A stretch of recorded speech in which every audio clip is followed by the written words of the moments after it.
So தங்கத்தோட விலை ஒரு பக்கம் அதிகரிச்சுட்டே போகும்போது எல்லாரோட பார்வையும் தங்கத்துல தான் நம்மளால இன்வெஸ்ட் பண்ண முடியல, வெள்ளியவாது வாங்கி வைப்போம் அப்படின்னு சொல்லிட்டு வெள்ளி பக்கம் போறாங்க. வெள்ளியில நல்லா வெயிட்டா ஏதாவது வாங்குறது, வெள்ளி காயின் வாங்கி வைக்கிறாங்க. ஸோ வெள்ளி பக்கம் போகும்போது அந்த வெள்ளியோட விலையும் தங்கத்தோட விலைக்கு நிகரா வருமா? நிகரா வருதுன்றதை விட என்னுடைய கணிப்பு படி பார்த்தீங்கன்னா அதிகமாயிருமா? அதிகமாயிடும். என்ன சார் குண்டை தூக்கி போடுறீங்கம்மா? இன்னும் ஒரு 15-20 வருஷம் வரைக்கும் தான் இந்த மாதிரி ஒரு விலை உயர்வுன்னு. அதுக்கப்புறம் தங்கமே இருக்காதா சார்? அதுதான் உண்மை. ஒரு காலத்துல வந்து ஒரு பவுன் வந்துட்டு 24,000 ரூபாய் 25,000 ரூபான்னு வாங்கிட்டு இருந்த ஒரு பவுன் வந்து இன்னைக்கு சூழ்நிலைக்கு 1,00,000 ரூபாய்க்கு மேல இருக்கு. எப்படி வாங்குவோம் அப்படின்னு சொல்லிட்டு மக்களுக்குள்ள ஒரு பயம் வந்திருக்கு சார். உலகம் மொத்தம் இருக்கிற எல்லா நாடுகள்கிட்ட இருக்கிற தங்கம் 31,000 டன், அதற்கு ஈக்குவலாக 31,000 டன் இந்தியாவிலேயே இருக்குது. ஒரு நாளைக்கு ஒரு நாள் வந்துட்டு தங்கத்தோட விலை வந்துட்டு ஏறிட்டே தான் போகுது. இதுக்கு மேலே ஏறுமா? இது எந்த இடத்துல போய் சார் நிற்கும்? சராசரி நம்மளோட வயசு எப்படி எப்பயா யாருக்காவது குறைஞ்சிருக்கா? ஒவ்வொரு வருஷமும் ஏறிக்கிட்டே இருக்குது. அது போல தான் இந்த தங்கத்தினுடைய விலையும். மூவி வேர்ல்டு மீடியா தமிழ் நேயர்களுக்கு வணக்கம். இன்னைக்கு யாரை சந்திச்சு பேச போறோம்னா கோல்டு குரு சாந்தகுமார் அவங்க கிட்ட தங்கத்தோட விலை வந்துட்டு ஒரு நாளைக்கு ஒரு நாள் ஏறிட்டே தான் போகுது. அதை பத்தின முழுமையான தகவலை கேட்டு தெரிஞ்சுக்கலாம் வாங்க. வணக்கம் சார். வணக்கம். எப்படி இருக்கீங்க? குட், நல்லா இருக்கும். சுத்தி அப்படி தங்கமா இருக்கும்போது ரொம்ப சந்தோஷமா இருக்கு, தங்கத்துக்கு நடுவுல உட்கார்ந்து பேசும்போது. ஏன்னா மக்கள் எல்லாருக்குமே இருக்கிற ஒரே ஒரு கவலைன்னே சொல்லலாம் சார். ஒரு நாளைக்கு ஒரு நாள் வந்துட்டு தங்கத்தோட விலை வந்துட்டு ஏறிட்டே தான் போகுது. லாஸ்டா ஒரு 3 months முன்னாடி பார்த்தா 10ல இருந்தது. அடுத்து நாளடைவுல 11 ஆச்சு, இப்ப 12 ஆச்சு. இப்ப பார்த்தா வந்து 12,800 rupees. இன்றைய நிலைமைக்கு பார்த்தா 12,800 ரூபாய் ஆயிருக்கு. ஸோ இதுக்கு மேலே ஏறுமா? இது எந்த இடத்துல போய் சார் நிற்கும்? முடிவு இருக்கா, முடிவு இல்லையா, இல்ல போய்கிட்டே இருக்குமா? இல்ல, இது வந்து எந்த இடத்துல நிற்கும்னே சொல்ல முடியாது. எப்படி வந்து நாளுக்கு நாள் வந்து எல்லா தேவைகளும் பெருகிட்டு இருக்கோ, விலைவாசியும் எல்லா பொருட்களுடைய விலைவாசியும் உயர்ந்துக்கிட்டே இருக்கோ, எந்த ஒரு பொருளுடைய விலைவாசியாவது குறைஞ்சிருக்கா பார்த்தீங்களா? இருக்க இருக்க இருக்க ஏறிக்கிட்டே இருக்கும். சராசரி நம்மளோட வயசு எப்படி எப்பயா யாருக்காவது குறைஞ்சிருக்கா? ஒவ்வொரு வருஷமும் ஏறிக்கிட்டே இருக்குது. அது போல தான் இந்த தங்கத்தினுடைய விலையும். நான் அதை பொறுத்த வரைக்கும் தான் அப்படி தான் கம்பேர் பண்ணுவேன். ஏன்னா கடந்த ஒரு 150 வருஷமாகவே பார்த்தீங்கன்னா கூட தங்கத்தினுடைய ரேட் வந்து கொஞ்சம் கொஞ்சமாக அன்னன்னைக்கு காலகட்டத்துக்கு எப்படி இருக்கோ, இன்ஃப்ளேஷன் எப்படி இருக்குது, அந்த பொருளாதாரம் எப்படி இருக்குது, பண வரவுகள் எப்படி இருக்குது, ஜிடிபி எப்படி இருக்குது, இது எல்லாமே கருத்தில் வச்சு தான் கோல்டோடைய ப்ரைஸுமே வந்து அப்படியே உயர்ந்துக்கிட்டே இருக்குது. என்ன ஒன்று, நம்மளாம் தான் கொஞ்சம் ரொம்ப உஷாருன்னு சொல்லுவேன் என்னை பொறுத்த வரைக்கும். ஆமாம். ஒரு 50-60 வருஷத்துக்கு முன்னாடி பார்த்தீங்கன்னா தங்கத்தை சீன்றதுக்கு ஆளே கிடையாது. வேர்ல்டில், உலகத்தில் மற்ற நாடுகள் எல்லாமே பெருசாக யாருமே இம்பார்ட்டன்ட் கொடுக்கல தங்கத்துக்கு. அங்கே இருக்கிற மக்கள் கூட இம்பார்ட்டன்ட் கொடுக்கல. ஆனால் நம்ம மக்கள் ஆரம்ப காலத்துலேருந்து, பழங்காலத்துலேருந்து, இதிகாச காலத்துலேருந்து, புராண காலத்துலேருந்து தங்கத்தின் மீது ஒரு ஈடுபாடு ஜாஸ்தி. தங்கத்தில் வந்து இன்வெஸ்ட்மெண்ட் பண்ண ஆரம்பிச்சிட்டாங்க. அப்படி மக்கள், நான் சொல்கிறது மக்கள், பப்ளிக் இன்வெஸ்ட் பண்ணி பண்ணி பண்ணி பண்ணி தான் இன்றைக்கி நம்ம வந்து பொருளாதாரத்தில் மற்ற நாடுகளோட கம்பேர் பண்ணால், முன்னேறிய நாடுகளை கம்பேர் பண்ணால் நம்ம வந்து ஒரு 8வது இடம் 10வது இடத்துல இருந்தால் கூட தங்கத்தை பொறுத்த வரைக்கும் முதல் இடத்துல நாம் இருக்கோம். கண்டிப்பா அது ஒரு பெருமையான விஷயம். கண்டிப்பாக நான் அப்படி தான் பார்க்குறேன். தங்க விலை ஒரு பக்கம் ஏறிச்சு, இன்னைக்கு சாமானியர்களை வாங்க முடியல, அதெல்லாம் ஒரு பக்கம் இருந்தாலும் உலகத்திலே புத்திசாலி மக்கள் இந்திய மக்கள், அதுவும் குறிப்பாக தமிழக மக்கள் அப்படின்ற அளவுக்கு தான் பார்க்க வேண்டிய சூழ்நிலையாக இருக்குது. அதனால் அந்த காலத்துலேருந்தே சேர்த்து வச்சு இன்றைக்கி வந்து சராசரியாக பார்த்தோம்னா ஒவ்வொரு குடும்பங்கள்ட்டையும் ஆவரேஜ் 10 சவரன் நகை வச்சுருக்காங்க. கண்டிப்பாக சார். அப்போது அந்த 10 சவரன் நகைன்னா அதனுடைய விலை 10 லட்ச ரூபா ஆச்சு. ஒருத்தட்ட 100 பவுன் இருக்கலாம், இன்னொருத்தட்ட 5 பவுன் இருக்கலாம். ஆவரேஜ் இது வந்து புள்ளியியல் கணக்கு சொல்லியிருக்காங்க.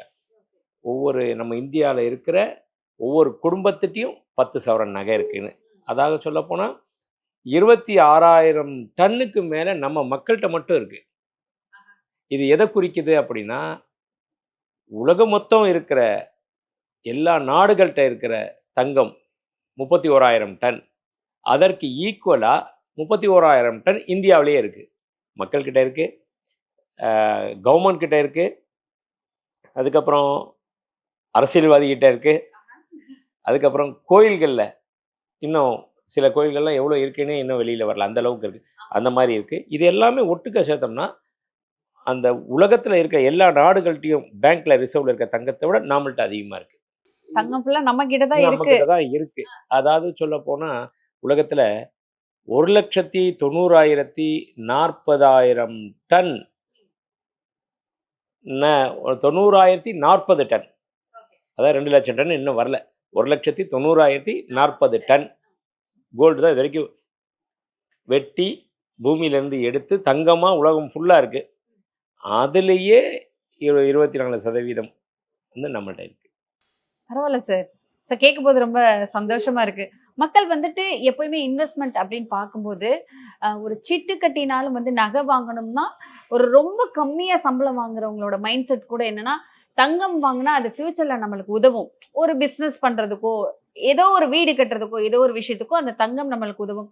வச்சோ, இல்ல வித்தோ நம்ம அத வந்து பண்ணிக்கலாம்னு சொல்லிட்டு, தங்கத்துல தான் போய் இன்வெஸ்ட் பண்ணிட்டு இருந்தாங்க. இப்ப தங்கத்தோட விலை அதிகரிச்சுட்டு இருக்கும்போது பயப்படுறாங்க. இத வாங்க முடியுமா? இத நம்ம எப்படி வாங்குவோம்? ஒரு காலத்துல வந்து 1 பவுன் வந்துட்டு ரூ. 24,000 ரூ. 25,000 வாங்கிட்டு இருந்த 1 பவுன் வந்து இன்னைக்கு சூழ்நிலைக்கு ரூ. 1,00,000 மேல இருக்கு. எப்படி வாங்குவோம் அப்படின்னு சொல்லிட்டு மக்களுக்குள்ள ஒரு பயம் வந்திருக்கு சார். இந்த பயம் அதிகரிச்சுட்டே போகுமா? இல்ல எந்த இடத்துலயாவது இல்ல தங்கத்தோட விலை குறையும் அப்படிங்கிற மாதிரி ஏதாவது வாய்ப்பு இருக்கா? இல்லைங்க. குறையும் அப்படின்னு எதிர்பார்க்கிறது வந்து ஒரு சரியான விஷயம் இல்ல. ஏன்னா, ஏன் ஒரு சவரன் ரூ. 25,000 விக்கிறப்ப மட்டும், அன்னைக்கும் நம்ம அதிகம், அதிகம்னு சொல்லிட்டு இருந்த ஒரு சாரார் இருந்துட்டு தான் இருந்தாங்க. ஆமா, அன்னைக்கு விலை கம்மி அப்புட்ன்ட்டு அத அக்செப்ட் பண்ணிட்டு எல்லாருமே போய் கோல்ட்ல போடலையே! ஆமா. கரெக்ட்டு தான். கரெக்ட்டா? இன்னைக்கு 1,00,000 இருக்கு. இன்னைக்கும் நம்ம சிலர் அதிகம்னு சொல்லிட்டு இருக்கோம். நாளைக்கு 2,00,000 ஆனா கூட யாரால கண்ட்ரோல் பண்ணி தடுத்து நிறுத்த முடியும்? முடியாது. வாங்குறவங்க வாங்கிட்டே தான் இருப்பாங்க. வாங்கிட்டு தான் இருப்பாங்க. அன்னைக்கு போறப்போ என்ன சொல்லுவாங்க? அட 2026 ஆரம்பத்தில பார்த்தீங்கன்னா, வெறும் 1,00,000 தாங்க. இன்னைக்கு தாங்க இந்த விலை ஆயிப்போச்சுன்னுவாங்க. ஏன்? எக்ஸாம்பிள் எடுத்துக்கங்களேன். 2024 1ஆம் தேதி ஒரு கிராம் வந்து ரூ. 5,910. கரெக்ட்டா 2 வருஷம் முன்னாடி. என்ன சொன்னோம்? அன்னைக்கு அத நம்ம அக்செப்ட் பண்ணிட்டோமா? இல்லையே! அன்னைக்கு என்ன நெனச்சுக்கிட்டு இருந்தோம்? இல்ல, இல்ல இன்னும் கொஞ்சம் குறையாதா? வாங்க மாட்டோமா? அப்படின்னு சிலர் நெனச்சுக்கிட்டு இருந்தாங்க. ஆனா, அதற்கு மாறா டபுள்க்கும் மேல ஆயிப்போச்சு. இப்போ. ஆமா சார். இப்ப என்ன நெனைக்கிறோம் நம்ம மனசு? அந்த ரூ. 5,900 இருந்தா பரவால்ல. அடுத்த வருஷம் 1ஆம் தேதி பார்த்தீங்கன்னா, ரூ. 7,150 வந்துச்சு. அந்த ரூ. 7,150 இருந்தா பரவால்ல. அதாவது போன வருஷம் 2025 ஜனவரி 1ஆம் தேதி. உண்மைதான், உண்மைதான். ஆமா, அப்படி இருந்துச்சு. ஆமா. ஆனா இந்த ஜனவரி 1, 2026 ₹12,440 ஆயிடுச்சு. இப்ப ஜனவரி 1, 2027க்கு இந்த ₹12,440 இருக்குமான்னா, இருக்காது. கண்டிப்பா. இப்ப நீங்களே சொல்லிட்டீங்க பாருங்க. நான் இருக்காது சார். சொல்றதுக்குள்ளயே ஆமா. ஆஸ் எ ஜுவல்லரி ஓனராவோ, ஒரு இதெல்லாமே ஃபினான்ஷியல் ஒரு அனலைஸ் பண்ணிக்கிட்டு நாங்க வந்து ரிசர்ச் பண்ணிக்கிட்டே இருக்கோம், நாளுக்கு நாள். அப்படி இருக்க நாங்க சொல்றத காட்டியும் நீங்களே சொல்லிட்டீங்க, இருக்காது. அப்ப ஏன்னா இந்த என்ன 3 நாள் 4 நாட்கள்லயே பார்க்குறோம். 12,400, 12,550, 12,700 இன்னைக்கு பார்த்தா 12,800 800 அப்படின்னு இருக்கு. அப்படி போய்க்கிட்டு இருக்கு. இதுல வேற அங்கங்க பிரச்சனைகள். ஏதாவது ஒரு பிரச்சனை வந்துருது. இப்ப ட்ரம்ப் அதிபரானாரு. அவர் வந்தாலும் ஒரு கூத்து ஆடிக்கிட்டே இருந்தாரு. டாரிஃப் வார் அது இதுன்னு சொல்லிட்டு கொஞ்சம் கொஞ்சமா ஏறுச்சு. மற்ற துறைகள் ஷேர் மார்க்கெட் டவுன் ஆச்சு. Unemployment problem. வங்கி துறையில பார்த்தீங்கன்னா, அதற்கு நிகரான டெபாசிட்க்கு நிகரான வட்டி விகிதத்த குறைச்சாங்க. அதனால பெருமுதலீட்டாளர்கள் வாங்கிட்டு இருந்தாங்க. பல நாடுகள் வாங்கிட்டு இருந்தாங்க. இந்த மாரி காரணங்கள வந்து அடுக்கிக்கிட்டே போகலாம். இந்த லாஸ் இவ்ளோ அடுக்குன காரணத்தோட நிக்குமான்னா நிக்காது. இப்ப வெனிசுலா அதிபர வந்து மதுரோவ வந்து அரெஸ்ட் பண்ணாங்க. அதனால ஒரு விலை உயர்ந்துச்சு. இந்த மாரி பிரச்சனைகள் நாளுக்கு நாள் நம்ம சமாளிச்சு தான் ஆகணும், சந்திச்சு தான் ஆகணும். அப்படி இருக்கும் பட்சத்தில அதனுடைய தாக்கம் எல்லாம் தங்கத்தின் மீது வந்து விழுது. எங்க அடிச்சாலும் தங்கத்துல தான் தங்கம். வந்து விழுகுது. தங்கத்துக்கு தான் வலிக்குது. ஆமா. அப்படின்றப்போ அதனுடைய தாக்கம் தங்கத்தில வந்து இன்னும் கூட பாருங்க, ட்ரம்ப் வந்து திருப்பி ஏதோ ஒரு 500% டாரிஃப் வந்து உயர்த்தப் போறாரு. ரஷ்யாவுக்கும் நமக்கும் இந்த ஆயில் பரிவர்த்தனை நடந்துட்டு இருக்கு இல்லையா? Russia, Brazil, Russia, China, Russia, India இந்த மாரி ஆயில் பரிவர்த்தனை வந்து இவங்க வந்து எல்லாமே நிப்பாட்டிட்டு டாலர்ல தான் வாங்கணும் அப்படின்ற மாரி. அப்படி இல்லன்னா 500% டாரிஃப்ன்னு பேச்சுவார்த்தை நடந்திருக்கு. மசோதாவ பாஸ் பண்ணிட்டேறதா சொல்லிக்கிட்டு இருக்காங்க. பண்ண போறதா. இதெல்லாம் நடந்துச்சுன்னா, கண்டிப்பா அதனுடைய தாக்கமும் கடைசியில தங்கத்துக்கு தான் வரும். தங்கத்துக்கு தான் வரும். இல்ல முதல்ல கொஞ்சுவோம் சார். என் தங்கம், என் செல்லம் அப்படின்னு சொல்லி அதிகமா தங்கமே அப்படிதான் கொஞ்சம். தங்கம்னு கொஞ்சுனா கூட அது காசு அப்படிங்கிற மாரி அந்த வார்த்தையோட தங்கம் அப்படிங்கிற வார்த்தையோட மதிப்பு வந்து எங்கேயோ போய் நிக்கிது. இத அததான் சொல்ல வரேன். இதை உணர்ந்தவங்க, தெரிஞ்சவங்க, அறிஞ்சவங்க, இதை எல்லாமே நம்ம மக்கள் தான். வேற எந்த கண்ட்ரிலையுமே தங்கமே, வைரமே கொஞ்சல, கோல்டு, டைமண்ட் கொஞ்சல. ஆனா நம்ம தான் அந்த காலத்துல இருந்தே தங்கமே, வைரமே.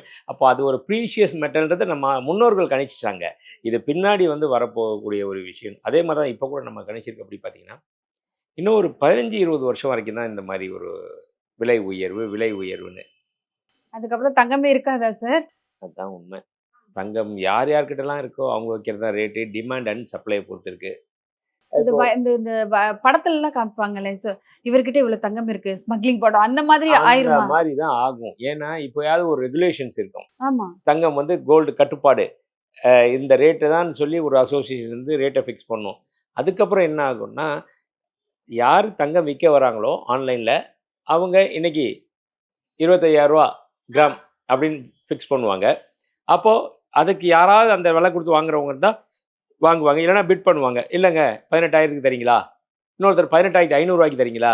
19,000 அப்ப யார் ஜாஸ்தி கேட்கறாங்களோ அவங்களுக்கு வாங்குவாங்க. அந்த மாரி தான் வரக்கூடிய நாட்கள். அதான் நான் சொல்ல ஒரு 15 வருஷத்துக்கு அப்புறம். தங்கத்தோட நிலைப்பாடு அப்ப அப்படி இருக்கும். அதற்குள்ள வேற ஏதாவது ஒரு சுரங்கத்திலருந்து தங்கம் கிடைச்சாலோ, இல்ல வேற மாற்று வழி வந்தாலோ உண்டு. மாற்று வழின்றது இதுவரைக்கும் வர்ற மாரி தெரியல. சுரங்கத்திலருந்து தங்கம் கிடைக்கிறதும் அவ்வளோ எளிதான விஷயமும் இல்ல. அதெல்லாம் வந்து ரொம்ப ஏன்னா ஆல்ரெடியே எல்லாம் ஓட்ட போட்டு உறிஞ்சிட்டானுங்க. இருக்கிற தங்கத்த எல்லாத்தையுமே சொரண்டி எடுத்துட்டாங்க. சொரண்டி எடுத்தாச்சு. ஓகே. அதெல்லாம் அது கஷ்டம்.